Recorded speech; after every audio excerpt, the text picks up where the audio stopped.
Hello, hello. This is Danielle Ireland. You're catching an episode of Don't Cut Your Own Bangs, the best lessons of the year.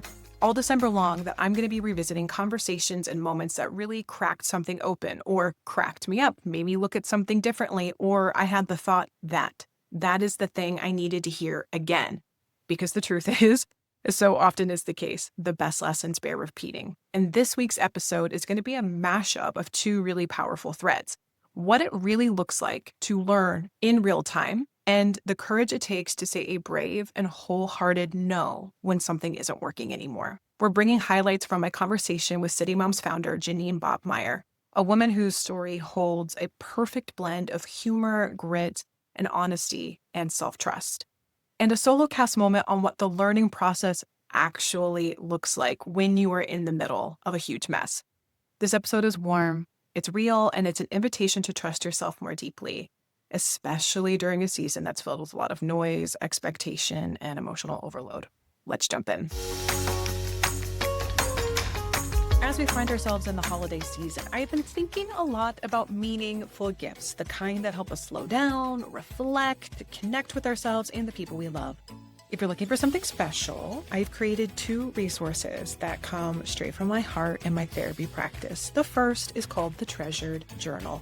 It is a guided reflection tool built around 7 key areas of your life, filled with prompts, sentence stems, stories, and space to explore the things that really matter to you.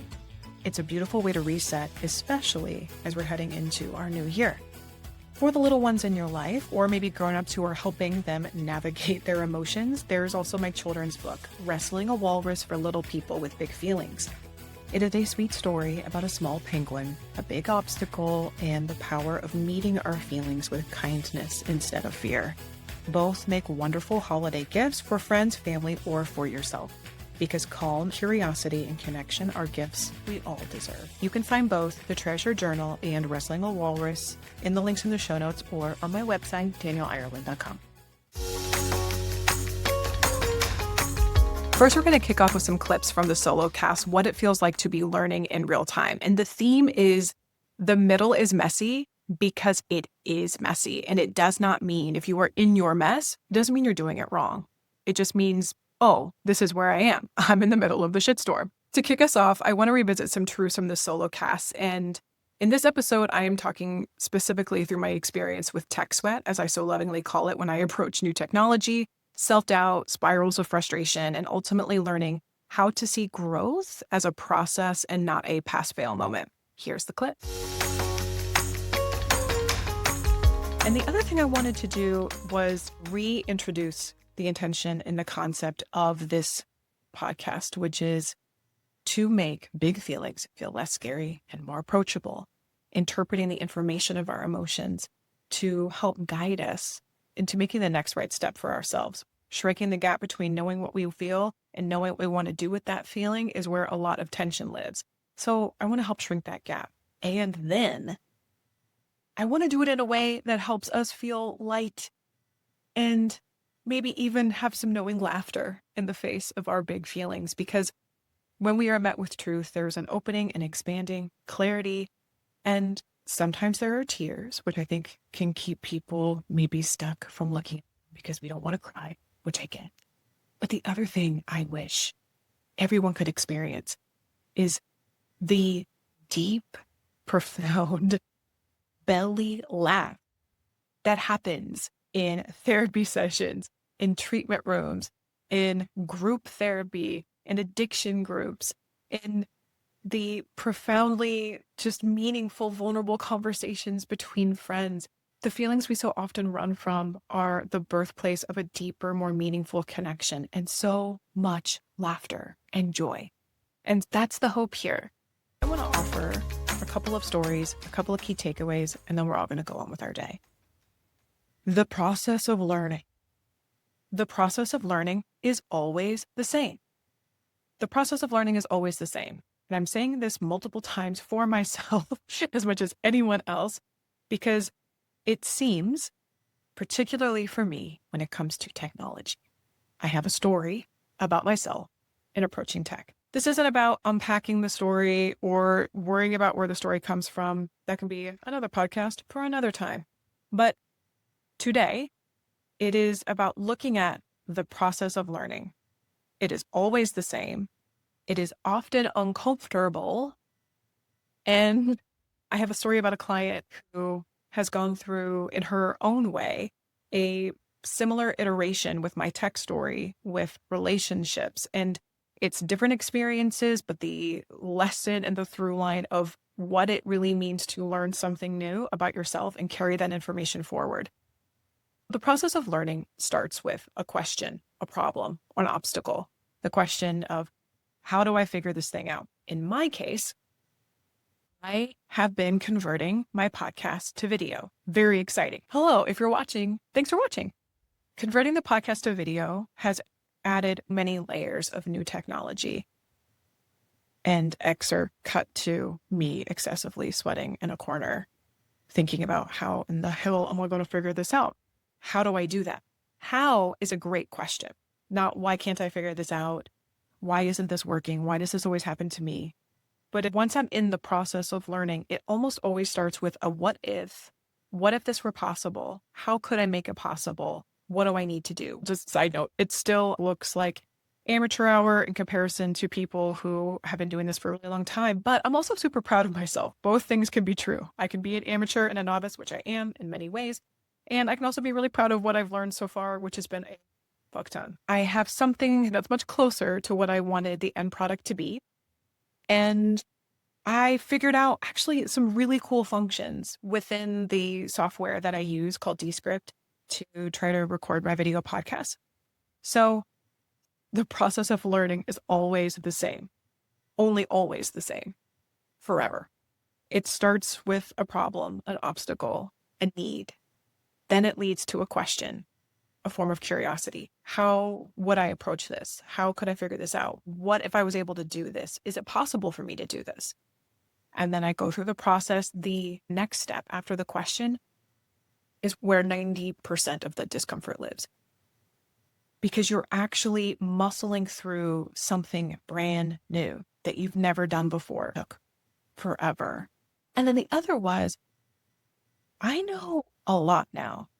I was able to almost in the same moment think, oh, that was really freaking hard. And I know so much more about this. I bet I'm going to be able to do the next one that much better knowing what I know. I know how to save. I know how to record. I know how to set up my guest better for success. I know that if, God forbid, all these other things fall apart, I'm also able to now carry this workaround into that with more confidence because I know how to do it now. I know what the functions are. I know all the mistakes I made that I won't make again. And I was actually really proud of myself that knowing what I know now, I know with a much deeper, more profound sense of knowing that I am capable of figuring this out. I am working with technology, that my old story is really just that, an old story. It's old news. And I have new information now that I also need to allow to exist because it is true. At one point in time, technology was really hard for me. I don't know where that origin story came from, but the new element to this process of unlearning for me is adding the other things that are true in a way that is kind and compassionate to myself, which is, hey, you figured it out. It was hard and uncomfortable. And no, you don't want to do it that way again, but you figured it out. I share this because it is so easy to look at lessons in hindsight and only want to reflect on the learnings and takeaways and not actually, when you are in that sweaty, uncomfortable, is this ever going to come together? Am I ever going to get there? It's so easy to feel alone in that process. It's so easy to feel incredibly stuck because in some ways you may be stuck. It's like trying to move through mud up to your knees and trying to get one foot in front of the other. It just feels so damn slow. And that's not a personality trait if you are having a hard time in that active learning process. It's just your mind knows how to operate in that pattern. It doesn't know how to operate in this new way. So comparing smooth blacktop superhighway to a little pebbled path in a patch of woods behind your house, maybe going to get to your intended destination, but the path of getting there is going to look and feel a lot different. Having that information in my peripheral vision as I was experiencing the discomfort earlier this week helped me out each time. And I want to highlight this image because it's important. Each time that this is experienced, what my client has done is another iteration of this learning process. The process of once we get through either the more shame or stress or anxiety inducing questions like, why am I not enough? Why isn't this working? Why is this always happening? When we shift that type of questioning to, how do I want to be treated? How do I want to feel? Am I treating myself with the kindness and respect that I am expecting of them? Am I treating myself the way I want to be treated? And each step that is positioned through the lens of compassionate curiosity, it's more actionable. It also leads to a more tangible step. It leads you to a new understanding that we never have that situation again. Wouldn't that be great? But the truth with a capital T is that learning something new feels more like this. And I'm holding up a Post-it note that shows a little spiral.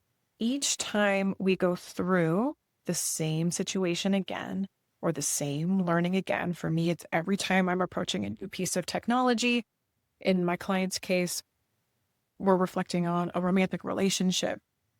What I'm actually measuring my progress in is not that, oh, I'm confronting new technology and feeling stress. Oh, I'm failing. Because if I'm looking at it from the stair step point of view, that's when it's going to feel like I'm sliding backwards.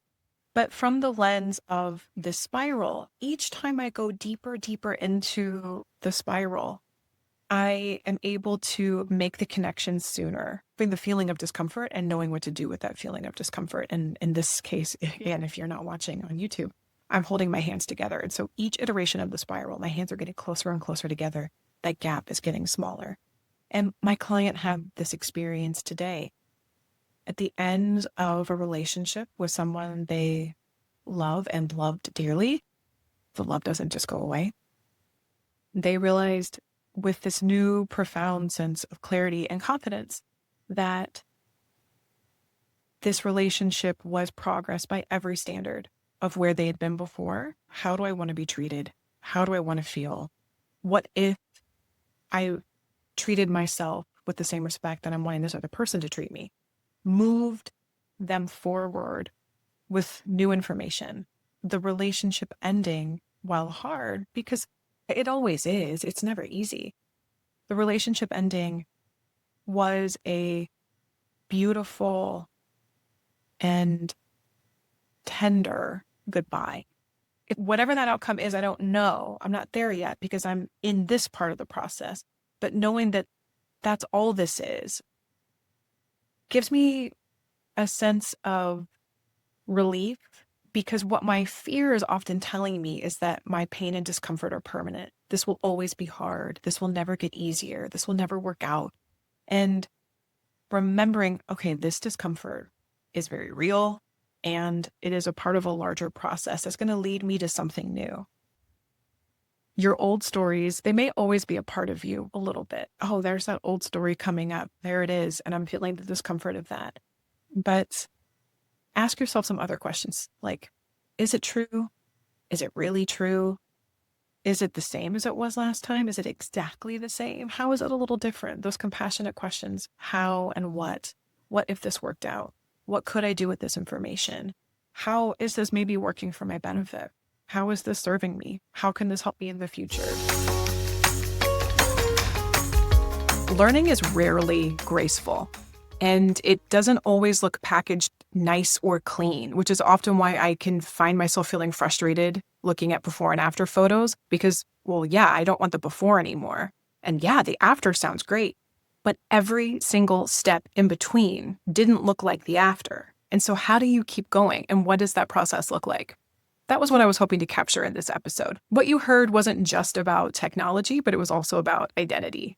And it's also about letting go of old stories, about being willing to see ourselves differently, and about allowing the process to be slower and softer and maybe even more human than we expected. Now we're moving into one of the most moving moments from this conversation with CityMom's founder, Jeanine Bobenmoyer. Her story about burnout, motherhood, and redefining success, the kind of truth-telling that stays with you long after you heard it. Now, let's listen together. I think community building is just a magic skill.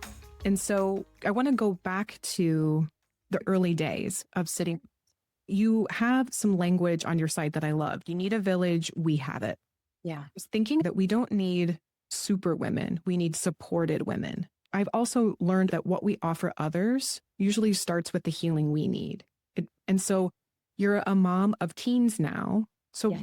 can you tell me a little bit about like the origin of City Moms and how you went from, I'm imagining having a good idea with your girlfriend to sitting where you're sitting today, being featured on the Drew Barrymore show? Yeah. I was new to Indianapolis in 2011. So we had moved to the city from Detroit. I'm originally from Michigan, but my husband's from Indy. And in moving here to be closer to his family, I didn't know anybody. And my husband, wonderfully having grown up here, has a lot of friends that are still here. But he's like, let's go out with Davis and let's have lunch with Johnson. And I was like, I don't want to do any of that. Like, mom. And at the time, I had a 1-year-old and a 4-year-old. So you're just trying to keep your life together in those moments of motherhood anyway. So to be in a new city and just not know one soul was really, just adds more challenges on top of what you're already facing. Mm-hmm. So we had been here, and just before I moved, a friend of mine in Detroit said, have you checked out Meetup? And I was like, no, what is this? And so she's telling me about Meetup, and you can go on, you can kind of filter based on your interests and find a local community. And so I did, and I found a couple moms groups that were in the Indianapolis area. I found that the majority of moms communities that we find really across the nation, even today, are tied to one of two things. It's churches or it's school. And we didn't have either. I decided that that was the moment to potentially launch my own community, one that was just open to all moms across Indianapolis that didn't have those specific kind of school or church affiliation. And we had 100 members sign up on the first day. Whoa, I have to pause for just a moment. Yeah. So you were seeking to meet your own need. Yes. And I find that so interesting. That's really telling about you just as a person and how you move through the world is you saw a gap for your own experience and then immediately connected it to how do I expand this beyond me? Yes. Opposed to how do I find my community? How do I find my people? You're like, oh, there aren't people or communities, so I'm going to build one. That's right. Really interesting. Yeah. And for me, it was because I desperately needed community. I desperately was seeking that out. I had never been shy to creating that myself in prior iterations. I was coming out of the advertising industry in Detroit. And even in this really large advertising agency, had found my little corner of people. At the time, had founded a tiny, I forget exactly what we called ourselves, but we were almost like our cheerleading community of the agency itself, where we started to put on little events for this large agency. And it started just because we saw that at the workplace, it was just constant go, go, go in advertising. And there wasn't that pause to connect with, your desk mate or a team member. And so that for me is just something that I've always loved doing. But in coming to Indianapolis, recognized I also needed a community here. And without kids in school, without having a church home, without even having a neighborhood that I was close to, just that gap existed. And I realized it was something I needed to fill. Yeah. And not only did you, sounds like, fill that for yourself, but then you met a need that many other women in the community had too. Now, how did this, so was Sarah somebody that came with you from Michigan? Did you meet her here? How did that connection happen?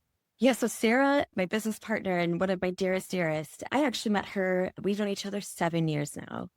The City Moms community and membership was running for years. I was introduced to her through a mutual friend. It was such a funny experience because we were at this mutual friend's house for a dinner, and immediately upon meeting her, I was like, well, this is someone I obviously need to know forever. She just has one of the most dynamic personalities. She's so engaging. She just pulls you right in. And she asked me a question about a dress I was wearing. It was from Anthropologie. And she was like, oh yeah, I have that dress. I think I have that in black and you're wearing it in like a green. And it's like, well, yes. Yes. It's like that scene in Step Brothers. It's like 1, 2, 3, anthropology. Yeah, exactly. Exactly. And I was like, oh, well, we're obviously besties. Yeah. Oh, yeah. And at the time, she was in the process of quitting her nursing job. And she said, yes, I think my last day is going to be August 31st. And that happens to be my son's birthday. And she said, I've been working so hard at making this change. I'm going to start my own company. And I've needed this push for a long time. And I said, I am going to text or call you on August 31st and find out how it's going. And she was like, are you really? And so there we are 2 months later. I texted her and I said, how's it going? Did you start your own company? Are you making this next move? And she's like, yes. And this is amazing that you remembered. And we just have been close ever since. So she's one of my absolute favorite people. And as the City Moms has evolved, so has her role. First as a member, then she was a member of our content team, which I'm sure we'll chat about here in a little bit. How she's my business partner. Indianapolis is such an incredible city and community to begin with. In just the 14 years that we've been here, to see the growth that this area has had, just all of the changes downtown, all of these incredible like national events that they bring in, like this weekend being WNBA All-Star Weekend. The city has just shown up for this. They've had the Final Four. They've had U.S.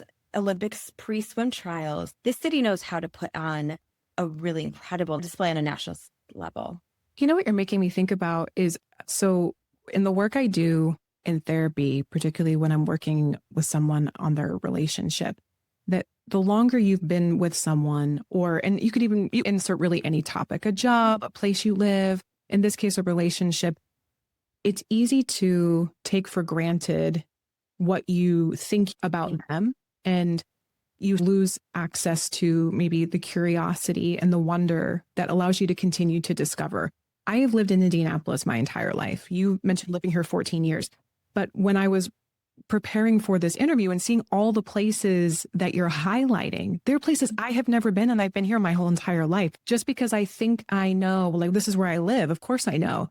There is so much that I don't know. And we're talking about community, and we're obviously highlighting City Moms, but I think that there are takeaways that can be applied to so many walks of life, which is just when you think you know something for sure, allow yourself a little bit more space. There's just a little bit room for a little bit more wonder and curiosity. Yeah, absolutely. I think that takes it back even to the origin of the City Moms. And a big piece of that mission was I wanted to get out and explore this new city and community that we were in. Just didn't have the roots quite yet to do that. And I wanted to do it alongside people as opposed to on my own. And we're talking about all these big events that the city puts on, but the other beautiful thing is the real fabric of the city lives in its people. And those that are here, we see so many that are coming in from other communities. We see a lot like you that have lived here for forever, but there's such an incredible mix of people in the city that really make it as special as it is. And I love that. Thank you. That's such a great response. And your love for the city is so felt. And I'm curious about when you're in your content, which by the way, for everyone listening, everything is linked in the show notes, all the social media platforms, City Moms, where you can join the waitlist for their membership program. All of that is accessible to you in the show notes. So press pause, sign up, follow all the things, and then come back. Because the other thing I love about your content is you layer in a lot of humor. And even though it's not maybe spoken this way, there's this quality of, yeah, girl, I've been like, this is messy. And I'm also wiping up my own mess. I also have coffee stains. I also have food in my teeth. Can we just laugh at the ridiculousness of how hard this is sometimes? And I'm curious about how intentional is it? Are there like pillars that you try to hit when you put content out? Like it must hit these notes. And if so, I want to know what they are. Yeah, we really do, because I think you're absolutely right. For us, and I'll just share a little bit behind the scenes for the City Moms in terms of the tone and voice that we are always after in virtually every piece of our content. I think this also comes out of my marketing and advertising background, but the voice and the tone and the brand that we are always aspiring to be is your best friend growing up. And your best friend growing up was the person you confided everything into, similar to me screaming at Sarah about Drew Barrymore. This is the person, there's your first call. That's your first call, your first text. But your best friend's sister, her older sister growing up, was the coolest girl that you ever met. She was the girl that had the full pull-up posters on her wall. She had the Dr. Pepper lip smackers. She was watching The Hills. And she was the girl that you're like, I want to be her when I grow up. She's the person that is just a few steps ahead from where you are in your current life, age, and you are constantly keeping an eye on her. That voice, that older sister is the one that we always aspire our City Moms brand to be, because we have been there. We have sat in those shoes. We have experienced a lot of the mess, but that doesn't mean that we are completely removed and away from it. It means that we are just a couple days ahead of where our City Mom might be.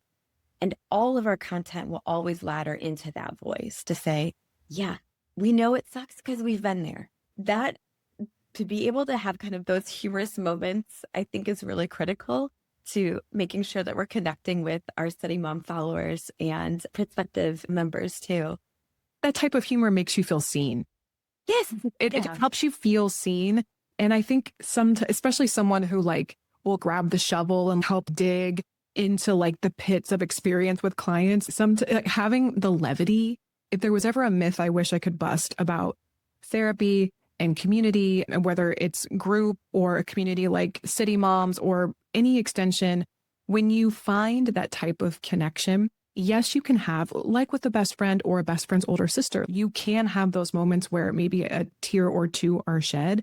But when somebody sees you, there's laughter that happens in every therapy session that either I've participated in my own therapy or have led somebody else through. There is something about the truth, especially the truth that you try so hard to avoid, or that this is the one thing I just need to keep tucked in my drawer and never let anybody see. But then you see somebody else has it and you're like, oh, you have that dress too? Oh my God, yes. Yes, absolutely. And I think too, what's really critical in doing that is just knowing that you're not living a path that is completely unpaved. And it is so hard in those moments when you've had 2 hours of sleep. It's so hard in those moments when you're like, are we ever going to get past this phase? But I think what brings so much comfort along the way is knowing that there are other women that have done that. And for us, that's why it's so critical to have a community that is supportive of each other and really allows you to be in those vulnerable moments with others. What do you think attracts people to you and to your organization? Because like anything that you're highlighting could also be Googled.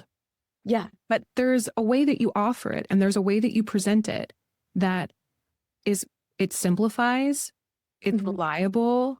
There's like this bubbly, sparkling champagne effervescence to it. It just makes it a little shinier. That's such a good question. There's some days when I'm like, I have no idea. You're like, we've been doing this for so many years. What are we doing? I really think it's because, and to use your phrase, feeling seen and being a part of a club that is all inclusive and allows everyone to be a part of it. Even in some of our content where we're sharing events that we might have put on for just our membership. So not even just our social media following, our editorial readers, the people that see us in broadcast and TV, but we do have this community of members as well. So when we put on these membership events that are a little more exclusive, we love to share those out with the phrase, steal this idea, because then it becomes less, this is only available to these specific women or these specific members, and make it this can be your idea too. So steal this idea. There's something about your community that doesn't beat you over the head with messaging. That's one thing that I was really impressed with, is that you get the sense of the essence of what you're saying, but there's not like a slogan. But the sense of the community is so clear. Yeah. Which I find really beautiful. I appreciate that. I think one of the things that we've forever wrestled with is really that idea of sales. And my team has heard me say this a number of times. I've always been a bigger fan of storytelling over sales, and storytelling kind of an experience as opposed to, you should buy in today. Deadline is this day. You got to get in now. Join here. This is the link, because we get sold on almost everything across our lives. And it's something as little as the gym to making a donation to a school, your kid's school, to just everything else you can think of under the sun. To me, it's important to continue promoting the essence of a community that you belong to, as opposed to an idea that you need to buy into with dollars. And that's one of the reasons that we transformed the CityMoms into a completely free membership. That also came out of COVID and hearing a lot of CityMoms say, I have to make some concessions right now. We had to shut off Netflix. We're not doing our Netflix subscription anymore because we're just so worried about budget. And that $9.99 a month that we were initially charging for membership, I was like, no, done. That's out. We will never go back to a paid membership. It will always be free because it needs to be accessible to everyone. There's a lot of time that we spend really making sure that it's going to make a lot of sense. In fact, one of my favorite things to say is no. Sarah will tell everyone this. Tell me more about that. Just did this yesterday. I love when we are being approached by a particular brand or a client or a prospective partner. And I love going through that vetting process and saying, you know what? We spent some time and looked into this, and this isn't going to work for us. Case in point, the brand I turned down yesterday is something that we actually use a lot. Sarah and I are big fans of a couple of their products. Mm-hmm. And they approached us about a new launch they're doing and said, we would love to ship you 2 of the new products, but we want all of this content. You need to send it to us for review. You can only post on the dates that we want. You need to release it all to us. We can use it for our future advertising. By the way, the cost of the products that we're sending you in total is $300. And the amount of media that was going to be attached to that from our side was about $5,000. We have a staff I need to pay. We have a team that relies on us. We have a full following that relies on us to make sure that we're being authentic in what we are bringing forward. I talked to Sarah about it a little bit. And I said, I'm going to tell them no. And I'm going to say there's a big value gap here, not just from the official bottom line kind of payment side of this, but also because I never want to put someone into a brand consideration when that brand's not considering them, just considering their own needs and their own drivers. Oh, that's so strong. And not an answer I expected, but one I so appreciated on a personal level, a professional level. Jeanine, I would be remiss if I signed off without asking you about your don't cut your own bangs moment, because it is good. So if you are good taking it away, I would love to hear. Yeah, I just want to tell you, I love this so much. I've listened to so many of your other podcasts, and these are the moments I just feel like really are the ones that sit with me the most. So I'm so thrilled that you have this as kind of just that final vehicle to the podcast content. But mine's a little different because there is a little sadness tied to it, but it brings a great lesson. Yeah. So I had mentioned that I worked in advertising for 10 years. I worked on the agency side, and I was working in Detroit at the time. And I had a newborn. My daughter was a newborn. And then I had my son, who was 3 years old at the time. And my client was based out of Germany. It's a very large grocery chain that happens to be based in Germany. And they have a lot of outputs here in the US. And at the time, we were all going through just a horrible recession in the world. And I was working about 60 to 70 hours a week. Advertising is one of those, especially agency side, is one of those industries. It is go, go, go, and it is never stopping. My husband also works in advertising. It's actually how we met. He at the time was doing about 90 hours a week. We never saw each other. We rarely saw the kids. So my day normally started around 3 a.m. because that's when the German office was open. And it normally coincided with the time I was feeding my newborn in the middle of the night. So I would have my phone with me, feeding her, scrolling through email, catching up with the German team, put her back to sleep. And then I would get up around 6 when my toddler was awake and finally get the 2 of them off to daycare. And I made the decision, which a male boss of mine later told me was selfish, to go work out at a gym that was halfway between daycare and work every day. So I didn't get into the office until around 8:45. Technically, our office started at 9. I would work absolutely all day and then race out of my office at 5:51. Because if I could leave at 5:51, I could literally run down the street to our parking garage, get in my car, drive as fast as I could to daycare, and be there before the 7-minute grace period was over. You had it down to the minute. Down to the minute. And it was coming at a time where it was just, I was so burnt out. My husband was so burnt out. This one day, I got to daycare. My kids were always the final ones getting picked up. And I had a phrase for my toddler at the time where I'd always say, Mommy always comes back. I would say that to him every morning when I dropped him off. And I ran into daycare this day and my son was crying. I could hear him in the toddler room. So I grabbed the newborn. She was already in her carrier. And I went in to pick him up and he's crying. And I said, honey, I'm here. And I got down and gave him a hug. And I said, sweetie, what do I always say? Mommy always comes. Ooh, this makes me tear up even thinking about all this years later. And he goes, last. Mommy always comes last. And that was the most soul-crushing thing I had ever heard in my life. And I cried the entire way home. And we put the kids down to bed after dinner and after their bath. And I turned to my husband and I said, we cannot do this anymore. I'm done. We're done. We can't keep this schedule going. This is not going to sustain us anymore. And we made the decision that night. That was the end of this work experience for us.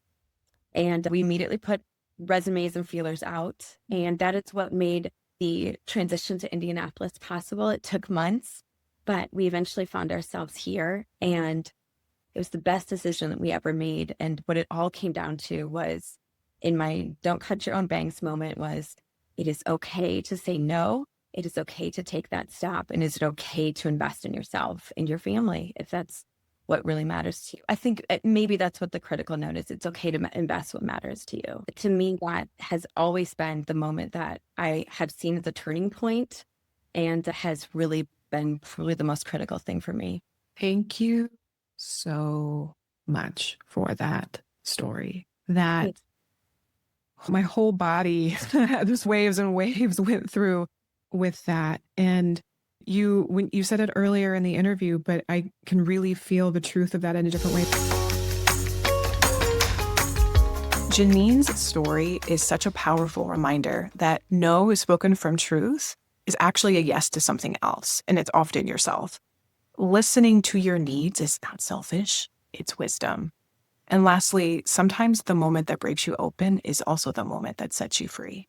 And that may sound easy in this moment for me to say. It's very different when you're the one experiencing it. But that is what makes a lived experience of being in that tender place so powerful. Those types of stories are lifelines to me when I'm navigating my own challenges. Not because it necessarily makes my present moment, but what it does is the perspective I have and my capacity to get through the moment to the next moment. And then ultimately, before I know it, I am in a new place. As we wrap up on week 2, I want to leave you with some of the key takeaways that I got from these episodes. Not only do the best lessons bear repeating, but we often find ourselves needing those lessons to be repeated just to make sure we really got it. And that is okay. You're not alone in that process. Courage does not always feel powerful. The way that it looks when we see someone perform a courageous act and the way that it feels and it's experienced in our bodies, it often includes a lot more shaking and sweaty palms and heart racing and pounding in your chest. But when you choose to listen to yourself, something in your life realigns. Learning to trust yourself, listening to your needs, and being willing to say, this isn't working for me, can allow you to build something new instead. That's the heart of this week's episode. Thank you for being here. I am so glad you're joining me in this December series. It's such a joy to revisit these conversations. They were incredible to make the first time, and even more fun for me to go back and revisit the second time, because in the process of trying to find what's really going to be valuable for this mini-series, I listened in a new way and I got something new, even though I was the one in the conversation originally. If today starts something up in you, a little spark, a little clarity, or a little whisper that's like, oh, that's for me, hold on to it, write it down, say it to a friend, speak it into a voice memo. This month is full of noise, but your inner voice, that is where the good stuff lives for you.